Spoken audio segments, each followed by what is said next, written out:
వృద్ధాశ్రమం ఏదో ఒక ఆశ్రమంలో కూర్చొని చేసుకోండి. ఇంకా శరీరం సహకరించిన వాళ్ళు కుర్చీలో కూర్చున్నా కానీ ఇట్లా కుర్చీకి సపోర్ట్ తీసుకోవద్దు. మేరగాళ్ళు అంటే ఆ అనారోగ్యంలో మినహాయిస్తే సపోర్ట్ తీసుకోకుండా మేరగాళ్ళు చేస్తే ఎక్కువ ఫలితం ఉంటుంది. కళ్ళు మూసుకొని ఏకాగ్రతగా దృష్టిని ఆజ్ఞాచక్రం నింపుకొని ఓంకారానికి చాలా విశిష్టత ఉంటుంది. భగవద్గీతలో ఓంకార మహిమ ఎన్నో చోట్ల కృష్ణ పరమాత్మ చెప్పాడు. ఉపనిషత్తులు కొని ఆడుతుంది. పతంజలి మహర్షి కూడా ఇద్దరు యోగులు ఓం అంటారు. ఓం చుట్టే యోగ తిరుగుతుంది. అకారం అంటే అకారము బ్రహ్మ, ఉకారం విష్ణు, మకారం మహేశ్వరుడు, త్రిమూర్తులు, త్రిలోకము, త్రివేదములు ఉన్నాయి. 4వ వేదం అధర్వణ వేదం యుద్ధకాండ కనుక 3 వేదాలు ముఖ్యం మనకు. కనుక ఈ విధంగా మనకు ఈ అన్ని సమస్తం అందులోనే ఉన్నాయి. కనుక అక్షరధర్మం అంటారు. మనం చక్కగా నిలబడి అందుకనే ఇవన్నీ ఆడంబరాలు ఉండదు. ఇద్దరు యోగులు కలిసినప్పుడు ఓం అని మా దగ్గర అంటే మా సాధన అంతా అక్కడి నుంచే ఓం అంటే ఒకరికొకరు శిష్యులు నమస్కారం చేసుకుంటారు, సాధన చేస్తాం అంతే. కనుక లోపల ఉండే చైతన్యానికే మనం నమస్కారం చేసుకునేది. శరీరం అందరికీ చేయాలి. కనుక మనం నిటారుగా కూర్చున్న తర్వాత దీర్ఘ శ్వాసం తీసుకొచ్చి ఆజ్ఞాచక్రాలను ఎత్తుకున్న తర్వాత దీర్ఘంగా ఓంకారాన్ని ఉచ్చరించి భగవంతుడికి మనసులో ప్రణామాలు తెలుపుకొని విశ్వగురు పరంపరకి మనం ప్రణామం చెప్పుకొని నేరుగా సాధన చేసేది ఉంటుంది. ఇంకెందులో మనం ఏ కర్మకాండాలు అక్కడ ఉండదు. ఇందులో తన పూజలు చేసుకునే వాళ్ళు చేయొచ్చు, సదాచారం కానీ అక్కడే ఆగకండి. ఎందుకంటే కృష్ణ పరమాత్మ చెప్పాడు పూజా కొట్టి సమం తోత్రం తోత్రకొట్టి సమం చెప్పి అన్నట్టుగా ఒకదాని అంటే ఒకటి ఎక్కువ కాక ఎప్పుడు ఒకటి వరకు కూర్చుంటే పీజీ పిహెచ్డీ చేసేది ఉంది. మనం ఇంకా ముందుకు వెళ్ళేది ఉంది. సమాధి స్థితి వరకు వెళ్ళాలి. మనం నవవిధ భక్తి, అష్టాంగ యోగం, సప్తజ్ఞాన భూమిక ఇవి లేవల్సి కానీ ఒకటే దగ్గర మనం. కనుక ఈ విధంగా మనము కూర్చున్న తర్వాత అందరూ కూడా సుదీర్ఘమైన శ్వాసం తీసుకొచ్చి ఆజ్ఞాచక్రం నింపుకోండి. సుదీర్ఘంగా ఓంకారం ఉచ్చరించండి. నాతో పాటు కలిపి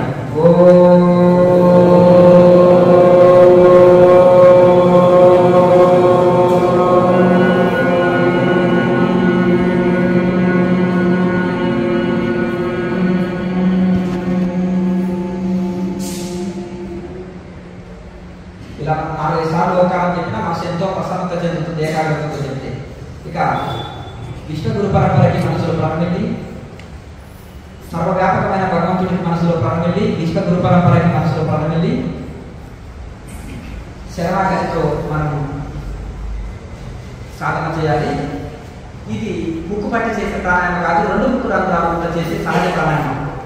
తక్కువ శ్వాస తీసుకుంటాం. ఒక వెలుగులోకి నిండా శ్వాస నింపిన తర్వాత సన్నం వదిలితే ఎక్కువసేపు వదులుతాము, ఒకేసారి వదిలితే గాలి వెళ్ళిపోతుంది. కనుక ఇది కంట్రోల్గా తీసుకోవాలి. తక్కువ శ్వాస తీసుకుంటేనే ఎక్కువసేపు తీసుకోగలుగుతాం. ఒకేసారి సడన్గా తీసుకుంటే ఎక్కువసేపు తీసుకోలేము. తక్కువ శ్వాసని ఎక్కువసేపు మన మేరుగండంలో స్పైనల్ కార్డులో 3 నాడులు ఉంటాయి. ఇలా తిరిగిలా సుష్మన.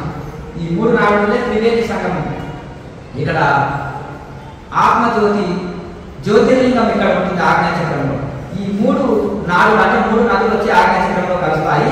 ఇక్కడ జ్యోతిర్లింగం సంగంలో ఉన్నాడు లింగమయ్య. కనుక అక్కడ జ్యోతిర్లింగం, అది రాతిలింగం కాదు, జ్యోతి రూపంలో దర్శించే జ్యోతిర్లింగం కనుక అక్కడ ఉన్నారు.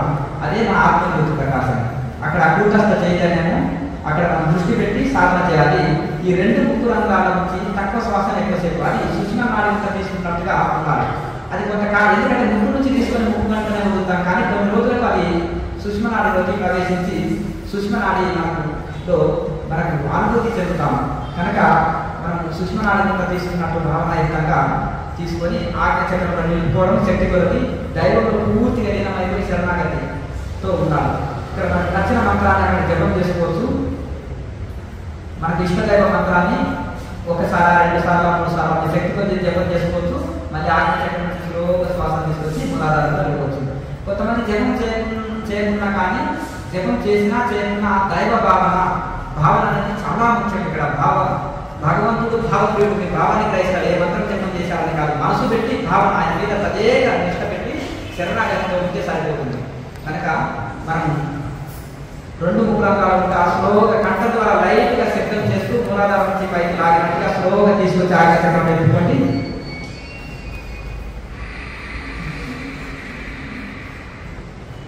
శ్వాస ఆజ్ఞాచక్రం నింపుకున్న తర్వాత ఒక 10 సెకండ్స్ శ్వాస ఆజ్ఞాచక్రాన్ని బంధించుంచండి. దైవంలో పూర్తిగా లీనమైపోయి తన్మయత్వం స్థితిలో, పారవశ్య స్థితిలో ఉండండి. ఇది మనకు చక్కటి ఆరోగ్యం ఇస్తుంది, మనశ్శాంతిని ఇస్తుంది, మోక్షాన్ని ఇస్తుంది. మీకు శివుని ఇష్టం ఉంటే ఓం నమ శివాయ, నారాయణుడి ఇష్టం ఉంటే ఓం నమో నారాయణాయ, అమ్మవారి ఇష్టం ఉంటే ఓం శ్రీ మాతే నమః, మీకు కృష్ణుడి ఇష్టం ఉంటే ఓం నమో భగవతే వాసుదేవాయ, మీకు శ్రీరామచంద్రుడి ఇష్టం ఉంటే ఓం శ్రీం రామ్ రామాయ నమః. ఇక్కడ గతంలో మీరు ఏదైనా మంత్రం జపం చేసుకుంటే పాత మంత్రాన్ని జపం చేసుకోండి. మీ ఇష్టమైన దైవాన్ని స్మరణ చేసుకోండి. లేదా ఏ మంత్రం జపం చేయకుండా దైవ భావంతో దృష్టి ఆజ్ఞచక్రంలో నిలుపుకోండి. తిరిగి ఆజ్ఞచక్రం నుంచి స్లోగా శ్వాస తీసుకొచ్చి మూలాధారంలో విడవండి. రెండు చేతులు జతలో ఉంచుకోండి. నేనంటే మైక్ పట్టుకున్నా కానీ రెండు చేతులు జతలో ఉంచుకొని ప్రశాంతంగా మేలుగల మెట్టాలించి దృష్టి ఆజ్ఞచక్రం నిలుపుకొని ప్రశాంతంగా చేస్తూ ఉండండి. మూలాధార నాక మడత పెట్టి ఉంచాలి. ఎందుకంటే శరీరంలో ప్రాణాయామం ఎక్కువసేపు చేస్తే ఊష్ణం వస్తుంది. ఆ కేచరి ముద్ర అంటారు, అర్ధ కేచరి. ఇది ఊష్ణం రాదు శరీరంలో. కొంతమంది హీట్ ఉన్నా హీట్ బాడీ కూడా హీట్ కొట్టేస్తుంది. నాక మడత పెట్టి మనం ఏం నేర్చుకోవాలి? మన కష్టాలు, దుఃఖాలు ఇవన్నీ పోగొట్టుకోవాలంటే యోగులు చెప్పే మాటలు వినాలి. ఎందుకంటే మనం ఎలా సాధన చేయలేదు అంటే కదా క్లియర్.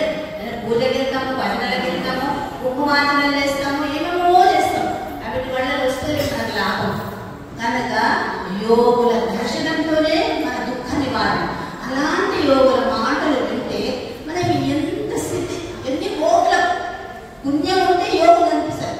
యోగుల మాటలు వింటే ఎన్నో కోట్ల పాప ఫలితము వెళ్ళిపోతుంది. అలాంటి యోగులు కష్టపడి వాళ్ళని స్థితిని వదిలేసి మనం స్థితి పొందాలని పిలవగానే ఎక్కడో శ్రీకృష్ణ నుంచి వచ్చారు. పొద్దున 5:30 ట్రైన్కి దిగారు. భోజనము లేదు, మనకి ఏమి లేదు. మనం పొద్దున టిఫిన్లు, వంటలు, ఇంటలు అన్నీ చేసుకుని 5 నిమిషాలు కూర్చోలేకపోతున్నామే. అది నాకు చాలా బాధ వేస్తుంది. ఎంత కష్టపడితే వారు ఇక్కడికి వచ్చారు. వారి మాటలను మేము మనం ధరించుదాం. అంతకంటే మిమ్మల్ని మేము ఏం అంటలేము. కన్నా బాధ అంతే. మనం అంత శ్రద్ధగా మీరు ఎన్ని గంటలు కూర్చుంటారు అన్ని గంటలు చెప్తారు. మీరు ఎంతసేపు కూర్చుంటారు చెప్పండి. 1/2 గంట కూర్చుంటారా, 15 నిమిషాలు చెప్పండి. అంతసేపే చెప్తారు. ఎందుకంటే వంట రెడీ ఉంది. ఫోన్లు అందరూ సైలెంట్గా పెట్టేసుకోండి. ఫోన్లు మాట్లాడేందుకు బయటకు వెళ్ళిపోండి. ఒకటి. ఇంకోటి, మీరు 1/2 గంట వింటారా, 15 నిమిషాలు వింటారా చెప్పండి. రెడీ ఉంది భోజనం. 1 అవర్ అవుతుందా? 1 అవర్ అయినా ఉంటారా? వారికి 1 అవర్ చెప్పాలి. 1 అవర్ చెప్తారు, 1/2 అవర్ అంటే 1/2 అవర్ చెప్తారు. అది మీరు ఆయన అనుసరించాలి స్వామి. ఓకేనా? అందరు చెప్పండి ఒకసారి.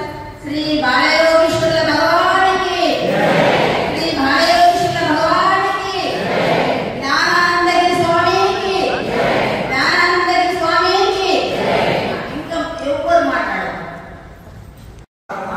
ప్రవచనాలు వినడం, సత్సంగం అనేది ఎంత ఉండాలి? పూరాంతం ఉండాలి. పూరాంతం సాధన ఎంత ఉండాలి? అన్నం అంత ఉండాలి.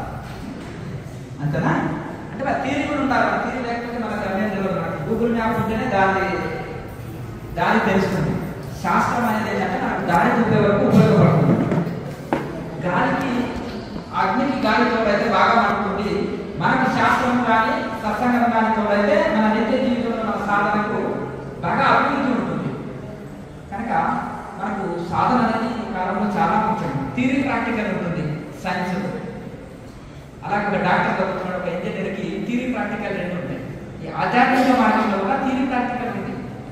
మనం ఏమన్నా థియరీనే పడిపోతున్నాం. అన్నం ఎలా వండుకోవాలి, అలా వండుకోవాలని పుస్తకం చదువుతున్నాం, వంట చేసుకుంటలేము, తింటలేము, ఆకలిపోతలేదు.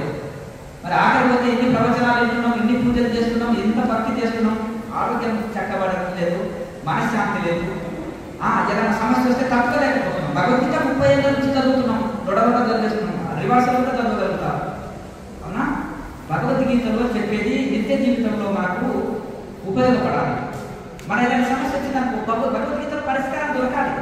మన కోపం ఎక్కువైందనుకో రజోగుణం పెరుగుతుందండి అనగలగాలి. బద్ధకము సోమర్పణం ఎక్కువైందనుకో సమగుణం మీ మధ్యలో పెరుగుతుందండి అనగలగాలి. మనకు దయా దాక్షిణ్యం పెరిగి, దైవం మీద భక్తి పెరిగి, మనసు దైవంలో నిలిచి ధ్యానం చక్కగా పెరుగుతుంది అనుకోండి, సత్వగుణం పెరుగుతుందని మనం అర్థం చేసుకోవాలి. కనుక ఈ విధంగా మనం సాధన అనేది చాలా ముఖ్యం. మనకు ఆరోగ్యం ఉండాలి, మనశ్శాంతి ఉండాలి, అంత్యంలో మోక్షం లభించాలి. కనుక మన మహనీయులు చూపెట్టిన పతంజలి మహర్షి చూపిన మార్గము లో తపస్సు, స్వాధ్యాయం, ఈశ్వర ప్రణిధానం. స్వాధ్యాయ ఈశ్వర ప్రణిధానాన్ని క్రియాయోగాల. అయితే ఇక్కడ తపస్సు అంటే ధ్యానయోగము, స్వాధ్యాయం అంటే జ్ఞానయోగం, వేదాంత విచారణ, సెల్ఫ్ ఎంక్వైరీ. ఈశ్వర ప్రణిధాన అంటే శరణాగతి, మామేకం శరణం ప్రజ. గీతలో కృష్ణ పరమాత్మ ఫైనల్గా ఒక సూత్రం చెప్పారు. భగవద్గీత సారమంతా మీరు ఏది ఆచరించకుండా మీకు చేత కాకుండా ఇదొకటి ఆచరించండి, మామేకం శరణం ప్రజ. మాకొక్కటి సంపూర్ణ శరణాగతి. మరి పసిబాలకు తల్లి మీద 100% ఆధారపడ్డట్టు అట్లా ఆధారపడాలి. మళ్ళీ సగం సగం ఉంటుంది. పూర్తి శరణాగతి కలిగినప్పుడు భగవంతుడు మన బాధ్యతలను తీసుకుంటాడు. ఈ కాలంలో యోగం లేని మనుషులు రమణ మహర్షి అన్నారు, స్వామి మీరు విచారణ ధ్యానం అంటుంది, యోగాభ్యాసం కూడా చేసుకోవచ్చు అంటే మా అంత వైరాగ్యం అందరికీ ఉండదు కనుక ఈ కాలంలో ప్రాణాయామ ఆచరించవచ్చు అని చెప్పాడు. ప్రాణాయామం వలన వెంటనే మనసు అంతర్ముఖమై దైవంలో మనసు వీరం జరుగుతుంది. తద్వారా మనకు మనసు అంతర్ముఖమవుతుంది. తద్వారా మనకు మనసులో మనం ఆనంద స్థితిని, పారవస్య స్థితిని అందుకోగలరు. ఎప్పుడైతే భక్తిలో మనకు రుచి దొరికింది అనుకోండి, ఇక వదలం. మనం ఏది చేసినా ఆనందం కోసమే. ఆ ఆనందం ఒక్క రూపాయి ఖర్చు లేకుండా మనకి ఇంట్లో లభించింది అనుకోండి, ఇక వేరే ఏది ఈ యొక్క మిగతా విషయ భాషలన్నీ డామినేట్ చేస్తుంది. ఈ దైవ భక్తి. భక్తులందరికీ ముముక్షులు అంటే మీరు మోక్షం కావాలని కోరిక కలిగిన వాళ్ళని ముముక్షులు అంటారు. కనుక అందరికీ మనవి ఒక 10 నిమిషాల్లో మనం సభను ముగించుకుందాము. తర్వాత భోజనాలు, తీర్థ ప్రసాదాలు భోజనం చేసుకొని అందరూ వెళ్తారు. ఇంతకుముందు అయితే మనము ప్రవచనాలు ఎక్కడైనా వెళ్ళవచ్చు. ఎందుకంటే మనం టీవీలో వినే అవకాశం ఉంది, భగవంతుడు ఇచ్చిన అవకాశం. ఫోన్ అయితే ఉంది. ఎంతమందికి గుండె ఉందో అంతమంది దగ్గర ఫోన్ ఉంది, అంతే కదా. గుండె లేదు నడవదు, ఫోన్ లేదు నడవదు. వ్యవహారం ఇంపార్టెంట్.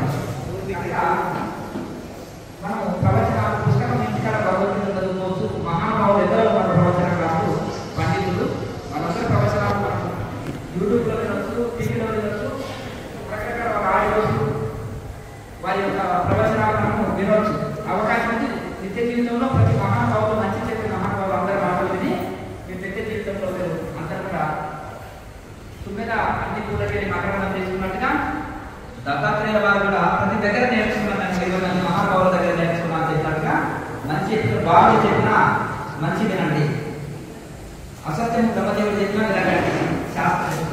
కనుక ఇప్పుడు మనం కొంత మలయాళ స్వామి యొక్క అన్నమంతా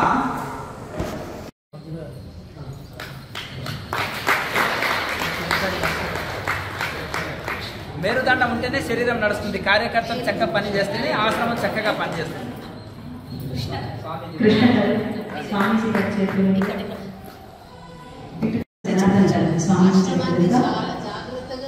ముమ్మడివారం బాలయ్య ఆశ్రమాన్ని చాలా చక్కగా నిర్వహిస్తూ చాలా అద్భుతంగా తీర్చిదిద్దుతున్నారు. ఎన్నో సేవా కార్యక్రమాలు.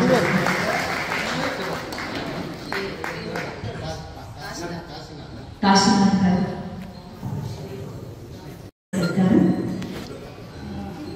మన ముమ్మడి కంటే అది గౌరవప్రదమైనదే.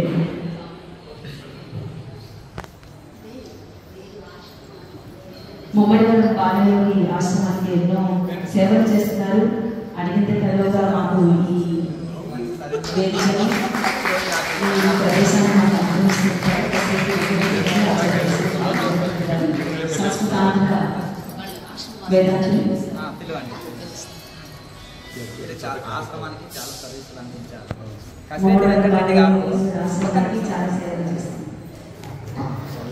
కసిరెడ్డి వెంకటరెడ్డి గారు నేను 20 years నుంచి వీరిని గమనిస్తున్నాను. షాద్నగర్ ఆశ్రమానికి, గంగాపురం ఆశ్రమానికి కూడా బాగా సర్వీసులు అందించారు. నిత్య సిద్ధానంద స్వామి వారి పత్రికలు ఇవన్నీ నడుపుతున్నారు. చాలా పెద్ద పెద్ద పోస్టులు చేశారు. చాలా మంచి సమాజ సేవ చేస్తారు. టీటీడీ బోర్డులో కూడా పోస్ట్ ఉంది. నేను ఎక్కువ ధర్మ ప్రచార పరిషత్ కార్యదర్శి, మీకు అంతా తెలుసు. మంచి సమాజ సేవ చేసే వారు ఉత్తములు. మంచి సంతోషం, శుభం. దీనికి మా ఆశిస్తుంది. విశ్వ హిందూ పరిషత్ 2 తెలుగు రాష్ట్రాల దర్శన గ్రామం BHP కార్యదర్శి, తెలంగాణ నియోజకవర్గం. శ్రీ పన్నీనాథ్ గారు ఈ కార్యక్రమాన్ని వచ్చేసారు. వారికి స్వాగతం పలుకుతున్నాను. వారికి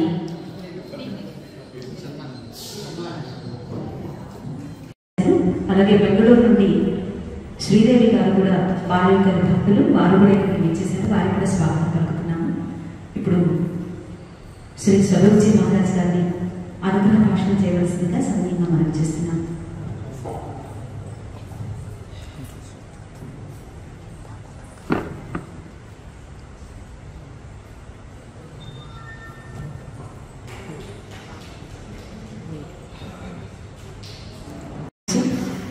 శ్రీ ఆచార్య కసిరెడ్డి వెంకటరెడ్డి గారిని కృతజ్ఞతాపూర్వక భాషణ చేయవలసిందిగా సమయంగా నేను విజ్ఞప్తి చేస్తున్నాను.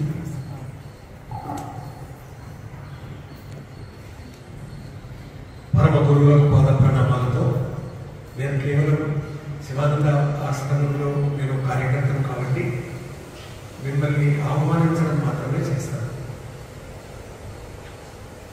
పరమయోగులు, శివయోగులు, దైవ సమానులు, బాలయోగి స్వామివారి గురుదేవులు వారి కార్యక్రమంలో శివానంద ఆశ్రమం ఇటు మీరు ఇచ్చేసినందుకు మేము ఆశ్రమ కార్యకర్తగా మీకందరికీ ఆహ్వానం పలుకుతున్నాం.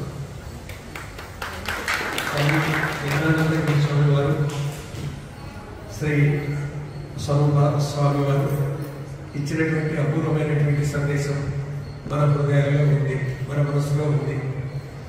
ఈ విధంగా స్వామివారు జ్ఞానానందమయంగా మనకు అందించారు. ఆ మార్గం చాలా సులభమైంది, సుముఖమైంది. మనకు గురుదేవుల సన్నిధిలోకి వెళ్ళడానికి, ముక్తి మార్గంలో పయనించడానికి, ఆ గమ్యం చేరడానికి విలువైనటువంటి సందేశాన్ని జ్ఞానానంద స్వామి వారు అందించారు. స్వామివారు అపూర్వమైన ఆశీస్సులు అందించారు.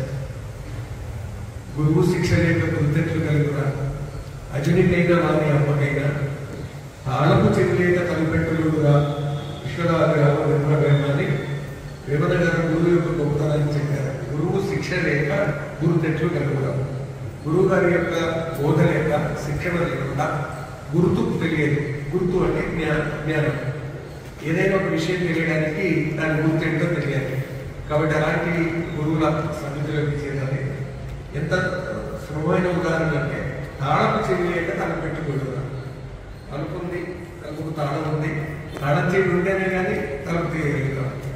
మరి గురువు అనే జ్ఞానం మనకు చేరితే, గురువు గారి జ్ఞానం చేరితే అప్పుడు తాళం తెరచుకుంటుంది, తాళం కూడిపోతుంది. తాళం తెరచుకుంటే పక్కకి జరిగితే అప్పుడు హృదయం అనేది తక్కువ తెచ్చుకుంటుంది. అప్పుడు నోరికి ప్రవేశం జరుగుతుంది. దేని ప్రవేశం జరుగుతుంది? జ్ఞానం ప్రవేశం జరుగుతుంది. ఎప్పుడు జ్ఞాన ప్రవేశం జరుగుతుందో అప్పుడు జ్ఞానానందం కలుగుతుంది. కాబట్టి సద్గురు స్వామి శివానంద ఆశ్రమంలో, శివానంద సరస్వతి మహారాజ్ గారి ఆశ్రమంలో మనం ఉన్నాం. స్వామివారు బీ గుడ్ డూ గుడ్ అని బోధించారు. మంచిగా ఉండు, మంచిగా చెయ్యాలి. అంతేకాకుండా స్వామివారు ఒక 5 అంశాలు చెప్పారు. ఆ 5 అంశాలు సేవ చేయాలి. ఎవరికి? తల్లిదండ్రులకు, సమాజానికి, దీనికి పీడిత అక్షమాలకు సేవ చేయండి. కానీ లవ్, ప్రేమతో చేయండి.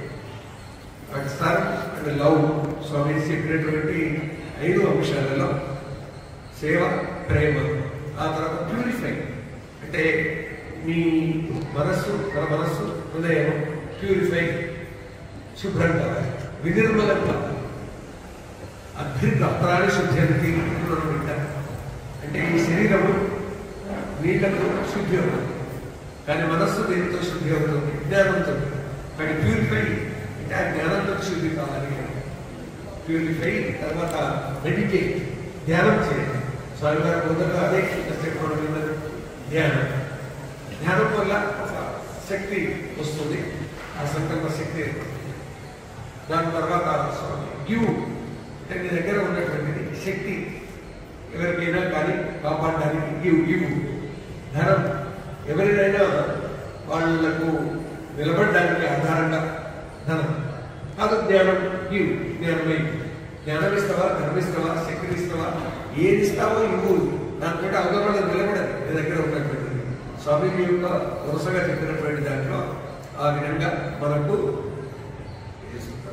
Serve, love, purify, give, meditate, చిట్ట చివరిది రియలైజ్. దాని ద్వారా ఏం జరుగుతుందంటే సాక్షాత్కారం కలుగుతుంది. ఈ సాక్షాత్కారం ఎక్కడ కలుగుతుంది అని స్వామి వారి 300 గ్రంథాలు రాశారు. సంస్కారం వస్తున్నారు. ఆ 300 గ్రంథాలలో అపూర్వమైనటువంటి ఇలాంటి అంశాలు వారు బోధించారు. వారి జీవిత చరిత్ర చరిత్ర కదిలిపోతారు. కాబట్టి ఆ విధంగా స్వామీజీ మనకు బోధ చేసి ఏవైతే సొసైటీని దివ్య జీవుల సంఘాన్ని స్థాపించి ఆ సంఘం యొక్క సేవలు ప్రపంచమంతా విస్తృతంగా వ్యాపించి ఈ జ్ఞానాన్ని ప్రపంచానికి అందించాలనేటటువంటి ఉద్దేశంతో భగవద్గీతకు 700 ముక్కల వ్యాఖ్యానం చేశారు స్వామి. ఈ మనం శివబాలయోగి దగ్గర వారి దగ్గర మీరు ఏం ఆదర్శం తీసుకుంటారు? వారి నుంచి ఏం నేర్చుకుంటారు? చెప్పండి చెప్పండి. ధ్యానం చేయాలి. ఎందుకంటే అయ్యా నారాయణ ధ్యానం చేయాలంటే హాయి చూడండి, ఏ బాధ బంది లేదు. అంతేనా కదా? నేను ఎంత హాయి ఉన్నానో, ఎంత సుఖంగా ఉన్నానో చూడండి. మీరు నేను మీలాగా కారణం తిరుగుతలేను, నాకు బిల్డింగ్ అక్కర్లేదు. మీలాంటి రుచికరమైన భోజనాలు మీరేమనుకుంటారంటే రుచికరమైన భోజనాన్ని నాకు ఆనందాన్ని ఇస్తాయని పెద్ద పెద్ద 5 స్టార్ హోటల్లో వెళ్ళి ప్లేట్ భోజనానికి 1,00,000 రూపాయలు తిన్నా తృప్తి లేదు, మళ్ళీ రేపు నాలుగు కావాలంటారు. ఎన్ని యాదలు తిన్నా కళ్ళు చాలా ఇంకా ఎన్ని అనుభవించినా కానీ జీవితంలో నేనేం అనుభవించకుండా కూడా బ్రహ్మానందంలో ఉన్నాను. దైవ కృప. మనం ఏమన్నా భక్తులు అంటే భగవంతుడు అంటే అందరికీ ఇష్టమండి. దేవుడు నాకు వెంకటేశ్వర స్వామి ఇష్టం అండి, నాకు శివుడు ఇష్టం అండి అంటారు. కానీ సాక్షాత్ ఈశ్వరుడే ఇతను నాకు ఇష్టమైన భక్తుడు, నాకు ఇష్టమైన భక్తుడు అని ఆయన చెప్పాలి. ఈశ్వరుడికి హృదయంలో నాకు స్థానం ఉంది అని చూసుకోవాలి. ఈశ్వరుడు అంటే అందరికీ భక్తే, కానీ ఈశ్వరుడి హృదయంలో నాకు స్థానం ఉందని మనం చూసుకోవాలి. ఈశ్వరుడి హృదయంలో మహానుభావుడు స్థానం సంపాదించుకున్నాడు. నా ఇష్టమైన భక్తుడు అని స్వయంగా ఈశ్వరుడే చెప్తాడు. కనుక మనం వాళ్ళు ఏమి అనుభవించకుండా కూడా ఆనందంగా ఉన్నారు. కానీ మనం అన్ని అనుభవించి కూడా ఏడుస్తున్నాం. రోగాలు పుట్ట శరీరం అయింది. మరి వాళ్ళలాగా ఏ కోరికలు లేకుండా ఉండి మనం కూడా ఉన్నదాంతో తృప్తి. కోరికలు అంటే అన్ని వదిలిపెట్టమంటలేదు, ఉన్నదాంతో తృప్తి. భక్తుడికి ఏ లోటు ఉండదు, కనీస సౌకర్యాలు ఉంటాయి. కనుక ఉన్నదాంతో తృప్తి పడి మనకు శరణాగతితో ఉంటే భగవంతుడు అన్ని చూసుకుంటాడు.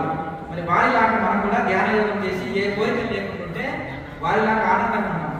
అన్ని ఉంటాయి మనకు, అన్ని ఉంటాయి. దాంతో పాటు మనం ఏమంటారంటే కోరికలు తగ్గించుకొని శరణాగతితో ధ్యానం చేసుకుంటున్నాం భక్తితో. అప్పుడు మనం వారిలాగా హాయిగా ఉంటాం. అందరిలో ఉంటూ అందరికంటే బాగుంటుంది.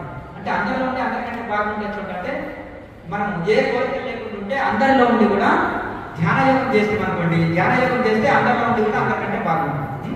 కనుక చక్కగా మీరు కూడా మరి శివబాలయోగిలాగా, శివానంద సరస్వతి మహారాజు లాగా, అలాగే మహానుభావులాగా నిత్య జీవితంలో ఉదయం కొంత సాయంత్రం కొంత ధ్యానం చేసి తరించండి. యోగా సంస్థ సుఖినో భవంతు. కొత్తిమీర, అలాగే మనకు మెంతులు, జీలకర్ర, అది మనకు ధనియాలు, ఇవన్నీ ఎందుకు వేసేవారు? ఇవన్నీ పోషకులు. అంటే అందులో కూడా వాత శరీరం ఉన్నప్పుడు వాము లాంటివి వేసుకోవాలి. శరీరంలో హీట్ ఉన్న వాళ్ళు జీలకర్ర లాంటివి వేసుకోవాలి. అంటే ఇవి ఆధ్యాత్మికం ఆహారంలో చాలా నెక్స్ట్. దీంట్లో తీసుకునే ఆహారంలో సూక్ష్మాంశమే మనసుగా మారుతుంది, స్థూలాంశమే మనసుగా మారుతుంది. మనం ఆహారానికి దానికి ఏంటంటే రజోగుణ ఆహారము, తమో గుణము, సత్వగుణం అనే 3 భాగాలు డివైడ్ చేశారు కృష్ణ పరమాత్మ. కనుక ఇవి భగవద్గీత ఎందుకు చదవాలంటే భగవద్గీతలో లేదు మనం ఏం తినాలి, ఎట్లా కూర్చోవాలి, ఎక్కడ మనసు చెప్పాలి, మనసుని ఎట్లా కంట్రోల్ చేయాలి, అన్ని 18 యోగాలు చెప్పారు కృష్ణ పరమాత్మ. కనుక అన్నీ ఉన్నాయి. కనుక ఇది సత్సంగం వినాలి, భగవద్గీత చదువుకోవాలి, ధ్యాన యోగం చేయాలి, నిత్య జీవితంలో ఉపయోగపడుతుంది. కనుక ఆహారంలో టోటల్గా శాకాహారం గొప్పతనం తెలుసుకున్నారా? ఏం తెలుస్తుంది? ఒక పరం అంటే ఆధ్యాత్మిక డాక్టర్ శాకాహారం తింటారు, ఆధ్యాత్మికం లేక. మరి కొంతమంది యోగులు ఏం చేయకుంటున్నారు, వాళ్ళకి బలం ఎట్లకే వస్తుంది. సోలార్ నుంచి కూడా మనం ఎదురు ప్లేట్ల నుంచి బ్యాటరీలో స్టోర్ అయినట్టుగా వాళ్ళకు ఆ యోగం వల్లనే ఎనర్జీ స్టోర్ అవుతుంది శరీరంలో. కనుక ఈ యోగం వలన అంతా ఉంటుంది. అయితే ఇప్పుడు ఏం చేస్తుందండి? ఏం తింటుంది? మాంసం తింటుందా? చెప్పండి. ఆ చెట్టుని తొండం తోటి ఇలా పెరిగి వేస్తుంది. అంటే అది కేవలం ఆకులు గడ్డే కదా తినేది. పల్లెటూరులో ఎద్దులు ఉన్నాయి. ఎద్దు ఏం తింటుంది? ఎండు గడ్డి లేదా పచ్చి గడ్డి. వజన్ బండి అంటే చాలా వజన్ బండి లాగుతుంది. ఎంటి బండిని కూడా మాంసం తిన వాళ్ళు లాగుంటే లాగలేదు. అంటే మన భ్రమ, మాంసంలో ఏదో శక్తి ఉంది అనేది భ్రమ. నేను అదే అంటాను, మాంసం కేజీ పచ్చిదే తినేదంటే శ్రీశైలం నాన్ స్టాప్గా పాదయాత్ర చేస్తాను. అది నేను 6 రోజుల్లో మొలకలు తింటున్నాం. తింటాను మా ఆయన పాదయాత్ర ఉండి నాన్ స్టాప్ ఎక్కడ ఆగదు. ఒక ఆయన నా నలుగురు మాంసం తినడంతో పోటీ పెట్టుకున్నాను. నేను కరెక్ట్గా తిరుపతి రైల్వే స్టేషన్ ఉన్నా. ఏంటంటే ఇక్కడి నుంచి తిరుమల కొండ స్వామి కాడ ఆపితే ఆడ ఆగాలి. తిరుమల కొండ మీద ఏడ ఆగుతుంది. ఒకవేళ లైన్లో ఆపితే మనం ఏం చేయలేం కదా, వాళ్ళని చూసుకొని పోలేం కదా. ఎక్కడ లైన్లో ఎక్కడ ఆపితే అక్కడనే ఆగాలి. అంటే మన భ్రమ తీసివేయాలి. నేను కోరేది ఏంటంటే కొంచెం రిక్వెస్ట్ చేసేది, మనలో ఉండే భ్రమ ఉంది కదా, ఎవరో కల్పించిన భ్రమ మాంసంలో శక్తి ఉందని తీసివేయాలి. పప్పు కూరలో కూరగాయల్లో ఎక్కువ శక్తి, క్యాలరీలో శక్తి ఉంటుంది కనుక ఇంకోటి అమృత ఆహారంలో ఇంకా ఎక్కువ ఉంటుంది. వండితే మృతం అవుతుంది. ధాన్యాన్ని ఉడికించినా వేయించినా బీజం చచ్చిపోయి మొలవదు. నీళ్ళలో నానబెట్టి పక్కకు పెడితే మొలకలు వస్తాయి. అది సజీవంగా ఉంటుంది. అమృత ఆహారం పచ్చి కూరగాయలైనా, పచ్చి ఆకుకూరలు జ్యూస్ తాగినా, పళ్ళ జ్యూస్ తాగినా, ఇవన్నీ పచ్చి ఆహారం కొంచెం తీసుకున్నా శరీరానికి చాలా మంచిది. వండిన ఆహారం మృతం అవుతుంది కనుక సాధ్యమైనంత వరకు వండినైనా రుచిగా శుచిగా శుభ్రంగా చేసుకొని తినండి. నెయ్యి వాడుతున్నారు చెప్పండి. పల్లెటూళ్ళలో నెయ్యి షాప్లో పోస్తున్నారు, వైన్ తెచ్చుకుంటున్నారు. పాలు దుకాణంలో పోస్తున్నారు, కళ్ళు తెచ్చుకుంటున్నారు. మరి ఏమి చూడండి, పాలు తాగండి. నెయ్యి, పాలు, పెరుగు, ఇవన్నీ తేనె, ఇవన్నీ వాడండి. శరీరానికి చాలా మంచిది. మంచి క్యాలరీల శక్తి అందివ్వండి. కనుక ఈ మాంసం మానుకుంటే సగం రోగాలు పోతాయి మనుషులు. కనుక శాకాహారమైన మిగతాలను తీసుకోవాలి. కనుక ఈ యొక్క యమనియమాలు అనేది చాలా మంచి ఆధ్యాత్మిక మార్గం. కనుక ఈ యొక్క ఆహార నియమం పాటించి ప్రాణాయామాభ్యాసం చేసి ఎవరైతే శరణాగతితో భక్తి మార్గంలో ధ్యానం చేశారో వాళ్ళు తప్పకుండా పరంపరలో ఆ ఆశ్రమంలో ఈ భరతావనిపై ఎందరో యోగి పుంగవులు, సాధువులు, సత్పురుషులు నిష్కామ కర్మతో మానవులందరికీ శ్రేయస్సు కోసం వారి తపో దీక్షనంతా కూడా, వారి తపో శక్తినంతా మన కోసం ధారపోస్తూ మన సభ్యతకి, మన ఉన్నతికి దారి దీపాలుగా ఉన్నారు. ఈరోజు ప్రపంచం అందరూ చూస్తుండగానే, మనుషులందరూ చూస్తుండగానే ఎంతో మంది గురువుల్ని మనం చూసాం. మన ముందు నడయాడారు. రమణ మహర్షి గారు, కంచి పరమాచార్య గారు, ఆదిశంకరాచార్యులు గారు, రామానుజాచార్యులు గారు, మధ్వాచార్యులు గారు, ఇలా ఎంతో మంది గురు పరంపరతో మనం ఉన్నాం. అలాగే శైవ, వైష్ణవ, శాక్తేయ గురువులందరూ కూడా మనకు ఉన్నారు. ఎంతో మంది తమ జీవితాన్ని త్యాగం చేసి బ్రహ్మచర్యం పాటిస్తూ సన్యాస దీక్షతో ఉంటూ ఎక్కడెక్కడో వెళ్ళి వాళ్ళ గురువులు వాళ్ళ భగవత్ దర్శనం చేసుకొని ద్రష్టలుగా మారి తపస్సు చేసుకొని నిద్రాహారాలు అన్నీ కూడా త్యజించి ఈరోజు మనందరినీ ఉద్ధరించడానికి ఇలా విచ్చేశారు. మనం ఎంతో మంది గురువుల్ని చూసాం. రమణ మహర్షి గారు నడయాడుతూ ఉండేవారు, అప్పుడప్పుడు మౌనాన్ని వీడి మాట్లాడుతూ ఉండేవారు. అలాగే కంచి పరమాచార్య వారు నడిచే దైవంగా భావిస్తుంటారు. ఈ ఆశ్రమం సద్గురు శివానందమూర్తి గారి గురించి చెప్పాలి అక్కర్లేదు. ఇలా ఎంతో మంది గురువులు కంటే కూడా, వీళ్ళందరికంటే కూడా అరే హిమాలయాలకు వెళ్ళి తపస్సు చేయక్కర్లేదు, ఇంకెక్కడో వెళ్ళి ముక్కు కోసం తపస్సు చేయక్కర్లేదు, మనుషుల మధ్య ఉంటూ నిర్వికార, నిర్వికల్ప, నిరాహార, నిరామయ, నిశ్చల స్థితిలో శ్రీ పెద్దబాలయోగి స్వామి వారు, వారిని చూసి చిన్నబాలయోగి స్వామి వారు కేవలం ఒక పల్లెటూరులో ఒక సాధారణ కుటుంబంలో జన్మించి ఒక పల్లెటూరులో ఒక కొబ్బరి చెట్టు కింద వారు 16 ఏళ్ల పెద్దబాలయోగి స్వామి వారు, తన 8వ ఏళ్ల చిన్నబాలయోగి స్వామి వారు దాదాపు 48 సంవత్సరాల పాటు నిశ్చల స్థితిలో నిర్వికల్ప, నిరామయ, నిరాహార సాధనలో వారు తపస్సు ఆచరించి కేవలం మౌన వ్యాఖ్యతోనే మనందరినీ కూడా ఉద్ధరించారు. ఈరోజు ఆ పరంపరని మనం కొనసాగిస్తున్నాము. వారి ఉత్తరాధికారిగా మొగడగారు బాలయోగి పీఠం ఉత్తరాధికారిగా బాలకృష్ణ గారి దృఢ సంకల్పం, మీ అందరి సత్సంకల్పంతో సహకారంతో ఈరోజు గత సంవత్సరం మనం ప్రతి శనివారం పాదుకా పూజ మొదలుపెట్టాం. సాగర్ గారు, నవనీత గారు వీళ్ళందరూ కలిసి, మీ భక్తజనులందరూ కలిసి మనం మొదలుపెట్టుకున్నాం. దానికి ఇవాళ వార్షికోత్సవ పూజ, పాదుకా పూజ సంవత్సరం అయింది. నిరాటంకంగా కొనసాగుతూ పెద్దబాలయోగి, చిన్నబాలయోగి ఆశీస్సులతో, ఇలాంటి సాగు సత్పురుషులు యోగి వారి ఆశీస్సులతో మనం కొనసాగిస్తున్నాం. ఈరోజు ఈ అద్భుతమైన, విశేషమైన, ఉత్కృష్టమైన కార్యక్రమానికి, ఆధ్యాత్మిక కార్యక్రమానికి విచ్చేశారు శ్రీ కలిత విశ్వ దివ్యశక్తి పరివార్ వ్యవస్థాపకులు ఓం శ్రీ స్వరూప స్వామి వారు. వారి ఆశీస్సులు మనందరికీ అనుగ్రహించమని వారి సమయంగా వేడుకుంటున్నాం. హిమాలయాలకు తన 10వ ఏటనే వెళ్ళి అక్కడ ఎంతో మంది గురువులను, మహా అవతార్ బాబాలను కూడా దర్శించుకొని కఠోర దీక్ష చేసి మౌనంతో 6 ఏళ్ల పాటు ఉండి వారి గురువుల ఆదేశానుసారం అన్ని యోగాలతో పాటు అద్భుతమైన విశిష్టమైన క్రియాయోగాన్ని వారు నేర్చుకొని గురుముఖత మొత్తం ఇక్కడికి విచ్చేసి జడ్జర్ల ఆశ్రమంలో ఉంటారు. మొత్తం వారి గురువు ఆదేశం మేరకు ఆజ్ఞానుసారం ఈ క్రియాయోగాన్ని అందరికీ నేర్పించు అని వారి గురువుల అన్న ఆదేశం ప్రకారం వారు నిర్వికల్పంగా నిస్వార్థంగా ఎటువంటి ఫలాపేక్ష లేకుండా ఆ క్రియాయోగాన్ని మనందరికీ నేర్పిస్తూ మనలో ఉన్న శారీరక మానసిక రుగ్మతలన్నీ తొలగించడానికి వారు మనకు అందించడానికి విచ్చేశారు. శ్రీ జ్ఞానానంద స్వామీజీ వారికి మీ అందరి తరపున శ్రద్ధాశాస్త్రంగా ప్రణామాలు తెలియజేస్తూ వారి అనుగ్రహాన్ని ఆశీస్సుని మనకు అందించవలసిందిగా సవినయంగా కోరుతున్నాను. శ్రీ పెద్దబాలయోగి గారు, శ్రీ చిన్నబాలయోగి గారు తదితర భక్తులందరూ కూడా నాకు చాలా చాలా సంతోషంగా నేను కృతజ్ఞతలు తెలియజేసుకుంటున్నాను. శ్రీ స్వరించి స్వామి వారిని వారి అనుగ్రహాషం చేయవలసిందిగా సవినయంగా మీ అందరి తరపున కోరుకుంటున్నాను. ముందుగా జ్ఞానానందగిరి స్వాముల వారిని అనుగ్రహాషం చేయవలసిందిగా సవినయంగా వేడుకుంటున్నాను.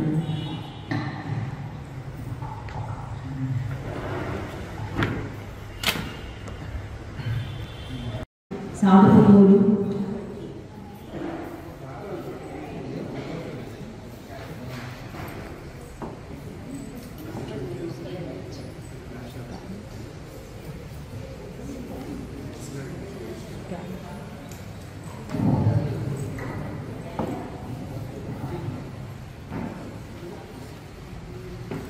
దేవుడే మన భారతదేశానికి వచ్చి ఈ భూమి మీద నడయాలి. ఎంతో మంది గురువులను మనకు అనుగ్రహించారు. అసలు భగవంతుడే గురు రూపంలో వచ్చారు. మనకు ఈ మానవులందరికీ కూడా ఎన్నో ధర్మ ప్రబోధాలు, మనిషిని ఎలా జీవించాలి, ప్రకృతి పట్ల ఎలా ఉండాలి, పెద్దల పట్ల ఎలా ఉండాలి, తల్లిదండ్రుల పట్ల ఎలా ఉండాలి అని అన్ని కూడా మనకు ఉపదేశించారు. భగవంతుడు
శ్రీ గురు మాతృదేవో భవ, పితృదేవో భవ, ఆచార్యదేవో భవ, గురు బ్రహ్మ గురుదేవో మహేశ్వర, గురు సాక్షాత్ పరబ్రహ్మ తస్మై శ్రీ గురవే నమః. గురు మొత్తం భారతదేశంలోని ఒక గురు పరంపర విశిష్టమైనది, ఉత్కృష్టమైనది, సనాతన హిమాలయ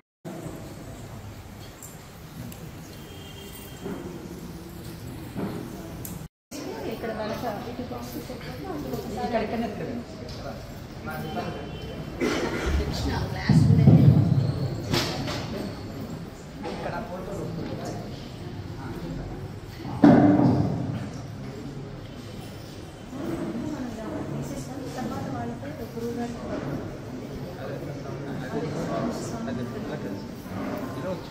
అది తర్వాత తీసుకున్నాం. ముందు భక్తులందరికీ ఒక ఫోటో తీసేసి తర్వాత సాంబారు ఇద్దరు మీరు పైనుంచి ఎక్కిది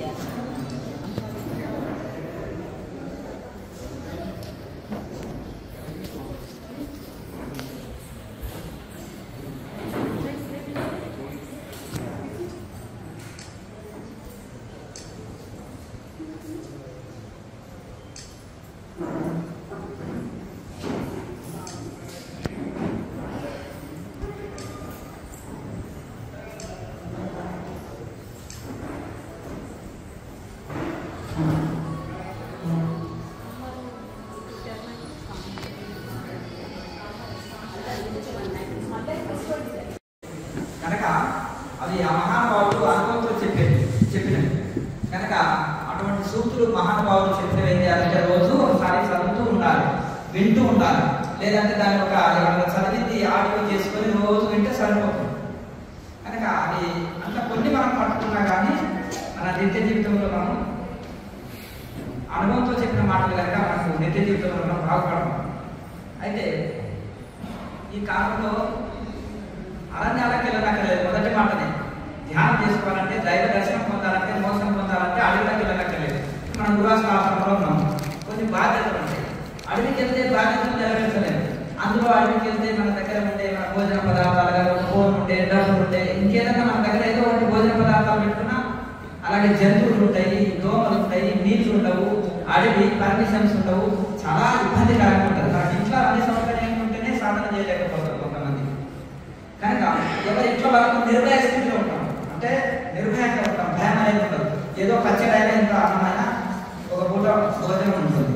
మన ఇంట్లో మనం ప్రశాంతంగా కొంత సమయాన్ని కేటాయించుకొని సాధన చేస్తే మోసం పొందవచ్చు. కనుక ఉన్నటువంటి వాడు నెయ్యి కోసం వేరే ప్రయత్నం చేస్తారా? చెయ్యి. ఒకవేళ ఎవరు చేస్తారు?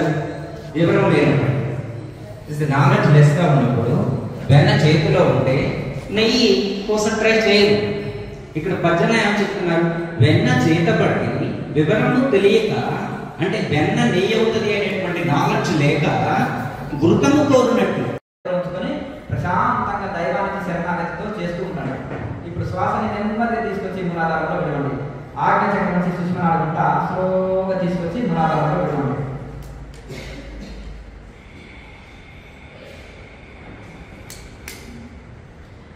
కంఠాన్ని కొంచెం నొక్కి పట్టినట్టుగా కంఠం ద్వారా లైట్గా శబ్దం చేస్తూ వదిలితే ఎక్కువసేపు వదులుతారు. తీసుకునేటప్పుడు ఇలాగే తీసుకుంటే ఎక్కువసేపు తీసుకుంటారు. ఇది ఒక ప్రాణాయామ. ఇలాగే కంటిన్యూగా ఒక 10 నిమిషాలు చేయండి. ఇప్పుడు మూలాధారం నుంచి స్లోగా శ్వాస తీసుకొచ్చి ఆజ్ఞ చక్రం అనేది ఇవ్వండి.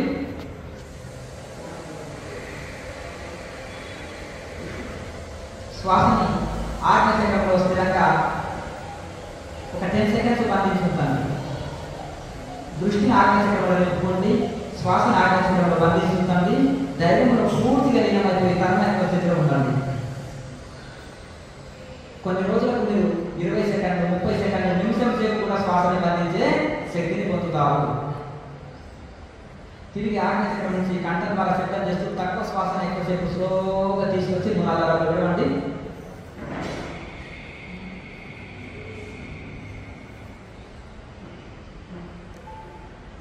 ఇలాగే కంటిన్యూగా చేసుకుంటాండి. మళ్ళీ మూలాధారం నుంచి సుష్మనాడుకుంటా పైకి లాగినట్టుగా స్లోగా శ్వాస తీసుకొచ్చి ఆజ్ఞ చక్రం నిలుపుకోండి.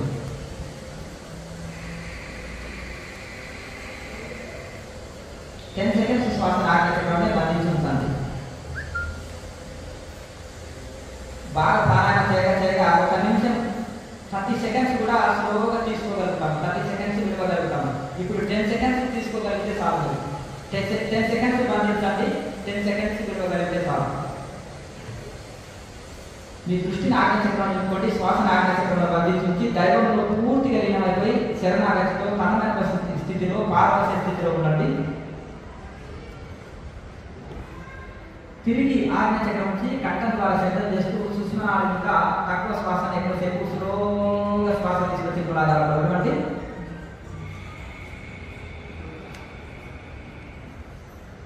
ఇలాగే ఇక్కడ కంటిన్యూగా చేస్తూ ఉండండి.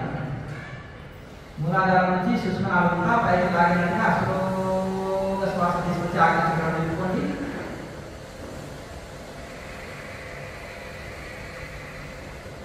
శ్వాసను ఆజ్ఞాచక్రం నిలుపుకున్న తర్వాత 10 సెకండ్స్ శ్వాసను ఆజ్ఞాచక్రంలో బంధించండి. దైవంలో పూర్తిగా లీనమైపోయి శరణాగతితో తన్మయత్వ స్థితిలో ఉండండి. ఏం చేయాలి? చిన్న కూర్చుంటా వేరుదండము మిఠారు పెట్టాలి. మామూలు రహస్యం అంతా వేరుదండం ఉంది. ఇందులోనే 14 లోకాలు ఉన్నాయి. నాభి పైన 7 లోకాలు, కిందికి 7 లోకాలు. కనుక మీరు యొక్క ఈ ఖాళీ సమయంలో ఏం చేస్తారు తెలుసా? మీరు ఇక్కడ వేసుకొని కూర్చున్నారు. అయితే మీరు ఖాళీ సమయంలో ఏం చేస్తారంటే యోగ మార్గంలో ఉన్నప్పుడు సైన్స్ వాళ్ళు సైన్స్ సబ్జెక్టు చదవాలి, సోషల్ వాళ్ళు సోషల్ సబ్జెక్టు, మ్యాథమెటిక్స్ వాళ్ళు మ్యాథమెటిక్స్ సబ్జెక్టు చదివినప్పుడు ఎక్కువ లాభం ఉంటుంది జీవితంలో. మీరు యోగ మార్గంలో ప్రయాణించాలంటే దీనికి థియరీ కానీ ప్రశ్న జవాబులు కానీ అప్పుడప్పుడు చూసుకుంటే మీ సమస్త సందేహాలు తొలగించి ముందుకు నడిపిస్తుంది యోగ మార్గం. కనుక మన కేఎంసీ ఛానల్ చెప్పేది అదే, యోగ మార్గంలో సాధన చేస్తుంటే వచ్చే సందేహాలన్నీ ప్రశ్న జవాబులు ఉంటాయి. యోగం గురించి అన్ని రకాలు చెప్తాయి. అటువంటిది ఇది ఈ సాధన చేస్తూ అది గమనిస్తుంటే సందేహాలు తొలగి గూగుల్ మ్యాప్ పెట్టుకొని పోతుంటే ఒక రైట్ వైపు వెళ్తున్నారని డైరెక్ట్ అయిపోతుంది, లేకపోతే కన్ఫ్యూజ్ అయిపోతుంది 4 రోజులు వచ్చినప్పుడు ఎక్కడ గూగుల్ మ్యాప్ అయిపోతుంది. కనుక ఆ విధంగా మీకు ఉపయోగపడుతుంది. అలా ఈ ప్రాణాయామం చేసి ధ్యానం చేస్తే వెంటనే ఇదవుతుంది. ఒకరు 40-50 ఏళ్ళు ధ్యానం చేసి ఆధ్యాత్మిక అభివృద్ధి పొందిన వాళ్ళు ఉన్నారు. అదే ప్రాణాయామం చేసి ధ్యానం చేసిన వాళ్ళు విత్తిను 6 నెలల్లో, సంవత్సరంలో, 3 సంవత్సరాల లోపల కూడా అద్భుతమైన ఫలితాలు కొందరు ఎంతమంది చెప్పినారు. 1 వీక్ ఆహారం లేకుండా ఉన్నట్టున్నారు. ఒక సాధారణమైన గృహిణి సంవత్సరాల మౌనం పట్టి ద్రవాహారం తీసుకుంటూ ఫ్యామిలీ రెస్పాన్సిబిలిటీ తీసుకుంటూ 10 మంది కానీ ఒక్కరే శరీరం ఎలా చేయవలసి జరుగుతాయి.